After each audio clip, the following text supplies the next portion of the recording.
মহিপুর গ্রামে রহিমা দুই ছেলেকে নিয়ে থাকত। রহিমা তার দুই ছেলেকে বিয়ে করায়। বড় ছেলে কৃষি কাজ করত, কিন্তু তার ছোট ছেলে একটি বড় কোম্পানিতে চাকরি করত। রহিমা তার দুই ছেলেকে বিয়ে করায়। রহিমা তার বড় ছেলের জন্য একটি গরিব পরিবারের মেয়েকে বউ করে নিয়ে আসে, কিন্তু ছোট ছেলের জন্য একটি ধনী পরিবারের মেয়েকে বউ করে নিয়ে আসে।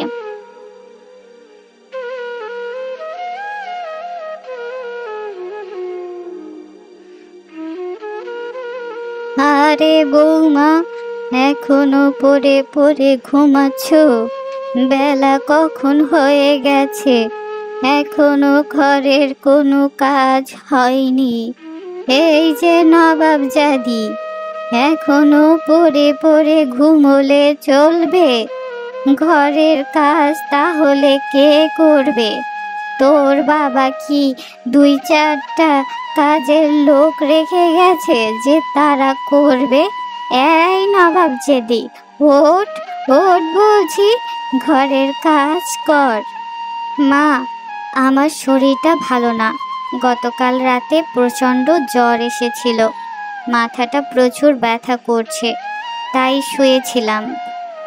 সে তো ঠিক আছে, কিন্তু ঘরে তো অনেক কাজ পড়ে আছে, এখনো সকালের রান্নাটাই হয়নি। মা, আজকে একটু কষ্ট করে ছোটকে বলুন না রান্না করতে। আমার শরীরটা আজকে ভীষণ খারাপ লাগছে।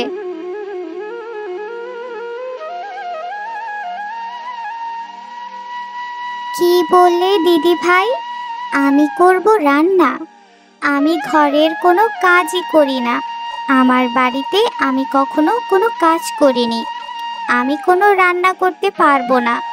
মা, আমি কোনো রান্না বান্না করতে পারবো না। আপনি তো জানেন আমার বাপের বাড়িতে 10-20টা কাজের মানুষ আছে, তারাই আমাদের সব কাজ করে দেয়। আমার কখনো কোনো কাজ করা লাগে নাই। ছোট, তোকে তো সব সময় কোনো কাজ করতে বলি না। আজকে আমার শরীরটা ভালো না, তাই বলছিলাম যে আজকে একটু কষ্ট করে রান্নাটা করে ফেল। শোনো দিদি ভাই, তুমি যদি রান্না করতে পারো তো করো, আমি কোনো রান্না করতে পারবো না। বড় বৌমা, তোমার সাহস কি করে হয় যে ছোট বৌমাকে রান্না করতে বলো? তুমি জানো না ছোট বৌমা কোন পরিবারের মেয়ে? ও কখনো ওর বাড়িতে কোনো কাজ করেনি। 10-12টা কাজের লোক ছিল, তারাই সব করে দিত। কিন্তু তোমার বাবার তো সেই ক্ষমতাও নেই যে একটাও কাজের লোক রাখবে। সব কাজ তো সেই তোমাদেরই করা লাগতো। কিন্তু মা, আমি যেমন এই বাড়ির বউ, তেমনি ছোট এই বাড়ির বউ। আমি বাড়ির সব কাজ করি, অথচ ছোট তো কোনো কাজই করে না। আজকে একটু আমার শরীরটা খারাপ, তাই ছোটকে বলেছি রান্না করতে। শোনো বৌমা, তোমাকেই রান্না করতে হবে। যাও, রান্নাঘরে গিয়ে রান্না বান্না করে ফেলো। তোমার বাবা সেই কখন থেকে কিছু না খেয়ে বসে আছে। যাও, এক্ষুনি গিয়ে রান্নাটা সেরে ফেলো। মা, আমার কিছু নোংরা জামা কাপড় আছে, দিদি ভাইকে বলুন না সেগুলো কেচে দিতে। হ্যাঁ হ্যাঁ ছোট বৌমা, তুমি তোমার নোংরা কাপড় চোপড়গুলো বড় বৌমাকে এনে দাও। সে পুকুর ঘাটে গিয়ে সেগুলো কেচে দেবে। এ কি বড় বৌমা, এখনো সঙের মতো দাঁড়িয়ে আছো কেন? যাও, কাজগুলো শেষ করে ছোট বৌমার জামা কাপড়গুলো পুকুর থেকে ধুয়ে নিয়ে আসো। শাশুড়ির এই কথা শুনে বড় বৌমা অবাক হয়ে যায়। তারপরে কিছু না বলে সেখান থেকে চলে যায় আর এক এক করে সব কাজ করতে থাকে। আমি সংসারের এত কাজ করি, তবুও কারোর কোনো প্রশংসা পাই না। কেউ আমাকে ভালোবাসে না। সবাই ছোট বউকে ভালোবাসে, কারণ তার বাবা অনেক বড়লোক। আর আমার বাবা গরিব বলে আমাকে সব সময় খোঁটা দিয়ে কথা বলে। মা, আমার বাবা মা আপনাদের পরিবারের সকলের জন্য কেনাকাটা করেছে। আজকে গিয়ে সেগুলো নিয়ে আসবো। কি ছোট বৌমা, তোমার বাবা মা আমাদের জন্য কেনাকাটা করেছে? কি দরকার ছিল এসব করার? সত্যি তোমার বাবা মা অনেক ভালো, সব সময় কিছু না কিছু পাঠায় আমাদের জন্য। আর ওইদিকে বড় বউয়ের বাপের বাড়ি থেকে তো কুটুটিও আসে না। কি এক পরিবারে যে বড় ছেলের বিয়ে দিয়েছিলাম। কি যে বলেন মা, দিদি ভাইয়ের বাপের বাড়িতে তো দুবেলা খাবারই ঠিক মতো জোটে না, সেখানে আপনাদের জন্য কিভাবে পাঠাবে? ঠিকই বলেছ। কোন কুক্ষণে যে একটা হাওয়াতে পরিবার থেকে আমি বড় বউকে নিয়ে এসেছি, আল্লাহই জানে। ছাড়ুন তো মা, দিদি ভাইয়ের বাপের বাড়ির কথা আর কি বলবো, একটা গরিব পরিবার। যাক, আমরা আজকে বিকেলে আমার বাপের বাড়িতে যাব। আমার বাবা আপনাদের জন্য যা যা কিনেছে সেগুলো নিয়ে আসার জন্য। আচ্ছা ঠিক আছে বৌমা। তা মা, তুমি কি কিছু খেয়েছো? না মা, আমি এখনো কিছু খাইনি।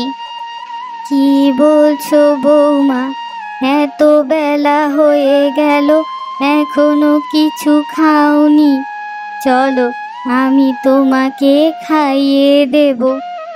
তাহলে মা, আপনি আপনার বড় বৌমাকেও ডাকুন, সেও না হয় আমাদের সাথে খেয়ে নেবে।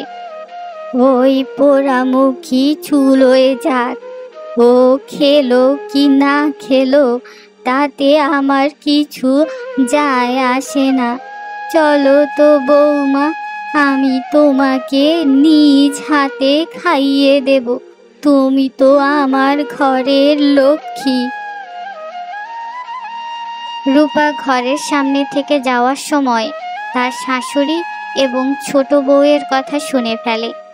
তারপর মন খারাপ করে নিজের ঘরে চলে যায়। কিছুক্ষণ পর রহিম মাঠ থেকে বাড়ি ফিরে আসে। গিন্নি, তুমি এখানে বসে আছো যে? দুপুরের খাবার খেয়েছো? না, এখনো খাইনি। তুমি হাত মুখ ধুয়ে আসো, তোমাকে খেতে দিচ্ছি। তোমাকে কতবার বলেছি আমার জন্য অপেক্ষা করবে না, তুমি আগেই খেয়ে নেবে। সারাদিন তুমি ঘরের এত কাজ করো, এত পরিশ্রম করো, আবার আমার জন্য যদি অপেক্ষা করে থাকো তাহলে তো তুমি অসুস্থ হয়ে যাবে। ঘরের অন্যরা তো খেয়েছে, তাই না? তাদের সাথেই তো খেয়ে নিতে পারতে। আসলে মা আমাকে ঠিক ততটা পছন্দ করে না বোধহয়। আমি গরিব পরিবারের মেয়ে তো, তাই ঘরের এত কাজ করি, তবুও কারোর কোনো ভালোবাসা পাই না। অথচ ছোট বৌমাকে তারা মাথায় করে রাখে। তার কোনো কাজই করা লাগে না, কারণ ছোট বৌমার বাবা অনেক বড়লোক। আর আমার বাবা গরিব বলে আমাকে কেউ ভালোবাসে না। আমি খেলাম কি খেলাম না সেদিকেও কারো খেয়াল নেই, অথচ ছোট বৌমাকে নিজ হাতে মা খাইয়ে দেয়। এসবই আমার কপাল। গিন্নি, মন খারাপ করো না। আমি বুঝতে পারি তোমার মনের কষ্ট, কিন্তু কি করব বলো? আমার যে চার হাত পা বাঁধা, আর সেরকমের আমার কাছে টাকাও নেই যে আমি তোমাকে সুখী করব। ছাড়ো তো এসব কথা, আমি এসব কথা মনে নেই না, কারণ তুমি আমার পাশে আছো। তোমার মতো একটা ভালো মানুষ আমার বর, এতেই আমার শান্তি। যাও, হাত মুখ ধুয়ে আসো, তোমাকে খাবার দিচ্ছি। এভাবে বেশ কিছুদিন কেটে যায়।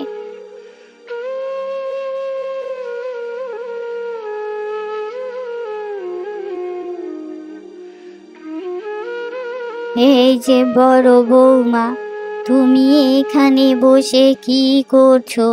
বিকেল গড়িয়ে সন্ধ্যা হতে চললো, এখনো তো চা নাস্তার কোনো ব্যবস্থা করলে না। এভাবে সারাদিন বসে থাকলে কি চলবে? যাও, রান্নাঘরে গিয়ে আমাদের জন্য চা নাস্তার ব্যবস্থা করো। মা, আমি সারাদিন সংসারের জন্য এত পরিশ্রম করি, আমারও তো বিশ্রামের প্রয়োজন আছে। সারাদিনই সকলের কোনো না কোনো ফরমাস আমাকে পালন করতে হয়। কেন মা, আমি কি এই ঘরের কাজের লোক? আপনি ছোটকেও তো বলতে পারতেন চা নাস্তা তৈরি করার জন্য। কেন দিদি ভাই, আমাকে কেন বলবে? আমি কেন ঘরের কাজ করব? আমি কোনো কাজ টাজ করতে পারবো না। শোনো বড় বৌমা, তুমি ইদানিং প্রচুর মুখে মুখে তর্ক করো। তোমাকে যেটা বলা হয়েছে তুমি সেটা করো, আর ছোট বৌমার সাথে নিজের তুলনা করো কিভাবে? তুমি কোথায় আর ছোট বৌমা কোথায়? ছোট বৌমার বাপের বাড়ির সবাই ধনী পরিবারের, তাদের বাসায় 10-20টা কাজের লোক আছে, তারা সব কাজ করে দেয়। আর তোর বাপের বাড়িতে কয়টা কাজের লোক আছে, আর কয়টা দিয়ে দিয়েছে এই বাড়ির কাজ করার জন্য? যা, এক্ষুনি যা, রান্নাঘরে গিয়ে চা নাস্তা তৈরি কর, মুখ পুরি। শাশুড়ির এই ধরনের কথা শুনে রূপা অনেক কষ্ট পায়, কিন্তু সে কিছু না বলে সেখান থেকে চলে যায়। এভাবেই সময় যাচ্ছিল।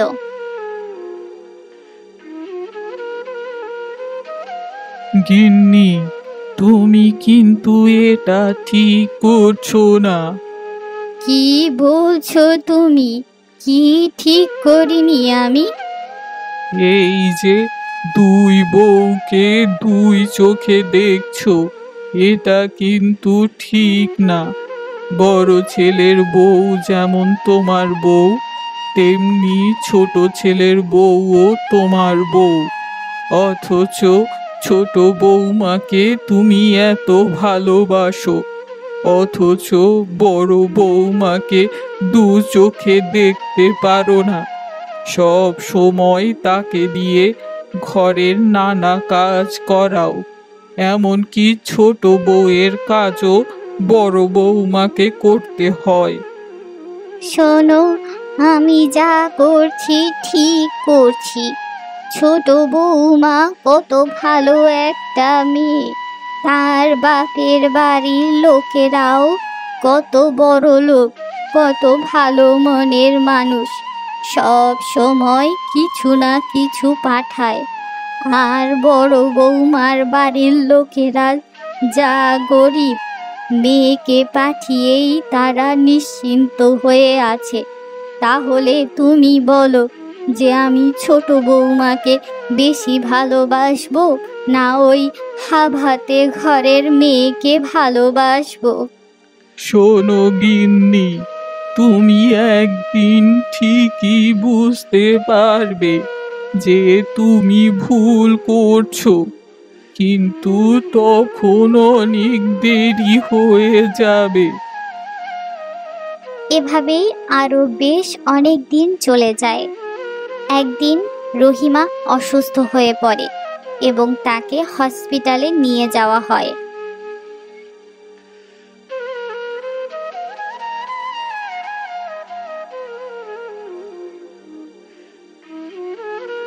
শুনুন, আপনার মায়ের পেটে স্টোন পাওয়া গিয়েছে, সেটা অপারেশন করে বের করতে হবে।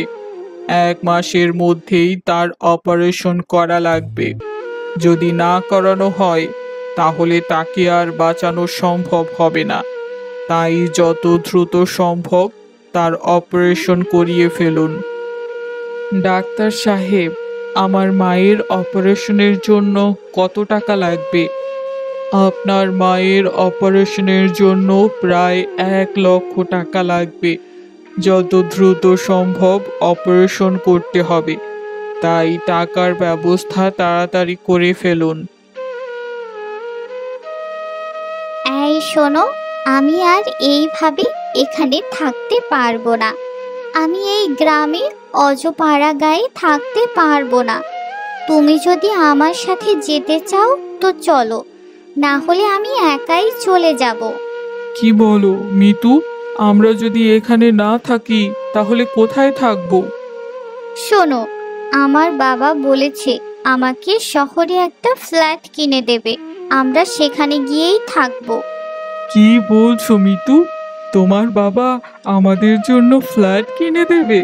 তাহলে তো অনেক ভালোই হবে। আচ্ছা ঠিক আছে, আমিও তোমার সাথে তোমার ফ্ল্যাটে গিয়েই থাকবো। কিন্তু তাহলে বাবা মায়ের কি হবে? বড় ভাইয়ের রোজগার তো খুবই কম।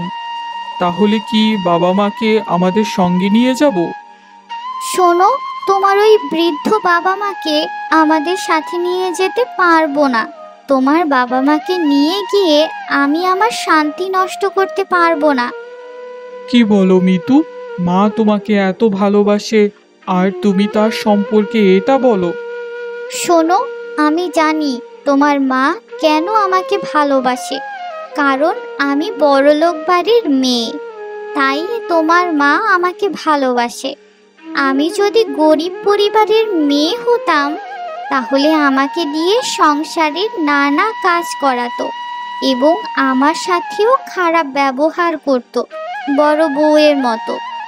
তোমার মা বাবা এখানেই থাকুক, আর তাদের জন্য যদি তোমার চিন্তা হয় তাহলে তুমিও তাদের সাথেই থাকো।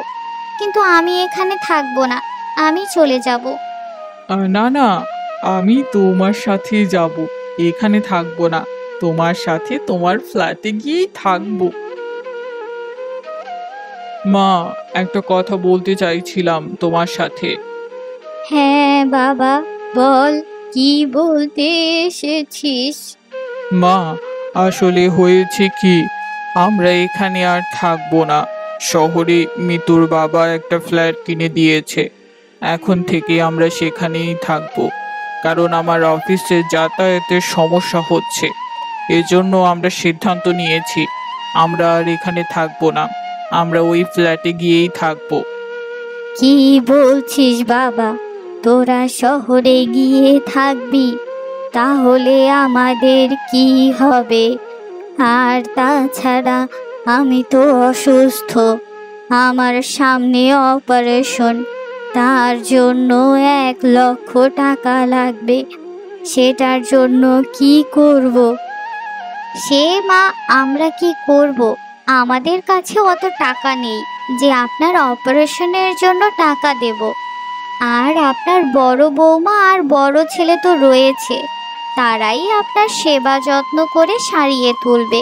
আমরা শহরে চলে যাব সেটা বলতেই আমরা এসেছিলাম।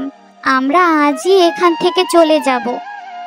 এই জন্য আমি তোকে এত পড়াশোনা করে মানুষ করেছি, আজ এই দিনটি দেখার জন্য। আসলে সবই আমার ভাগ্য। তোদেরকে কত ভালোবেসেছি, অথচ আজ আমার সাথে এরকম করতে পারলি। দেখুন মা, আপনি আমাদেরকে ভালোবেসেছেন আমার বাবা বড়লোক বলে, কারণ তার অনেক টাকা আছে, আর মাঝে মধ্যে এটা সেটা এ বাড়িতে পাঠায় বলে আপনি আমাদেরকে ভালোবাসেন। সেটা কি আমি জানি না? তাছাড়া এত কথা বলার কিছু নেই। আমরা আর এখানে থাকবো না, চলি।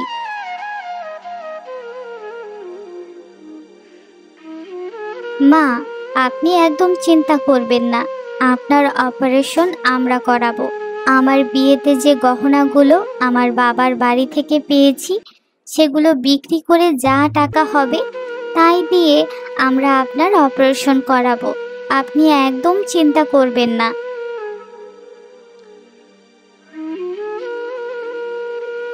দেখলে গিন্নি, আমি বলেছিলাম না তুমি তোমার ভুল বুঝতে পারবে। দেখলে তো কে ভালো আর কে খারাপ, কার মন বড় আর কার মন ছোট। দেখলে তো প্রয়োজনের সময় কে পাশে থাকে আর কে দূরে চলে যায়। আজ আমি বুঝতে পেরেছি আমি কত বড় ভুল করেছি।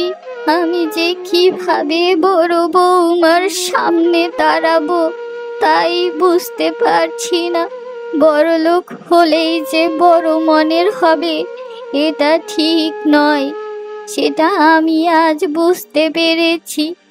এটাও বুঝতে পেরেছি আমার বড় বৌমা গরিব পরিবারের হলেও তার মনটা অনেক বড়। তুমি যে তোমার ভুলটা বুঝতে পেরেছো এটাই অনেক, বুঝেছো গিন্নি? যাক, আর কথা বলিও না, তুমি একটু বিশ্রাম নাও। এরপরে রহিম তার মায়ের চিকিৎসা করায় এবং তার মা সুস্থ হয়ে আবার বাড়ি ফিরে আসে। বড় বৌমা, তোমার সাথে আমি অনেক খারাপ ব্যবহার করেছি, অনেক কটু কথা শুনিয়েছি। তুমি আমাকে মাফ করে দিও মা। কি বলছেন মা? আপনি আমার মায়ের মতো, আমি কিছু মনে করিনি। আর তাছাড়া আপনি আপনার ভুল বুঝতে পেরেছেন, এটাই অনেক।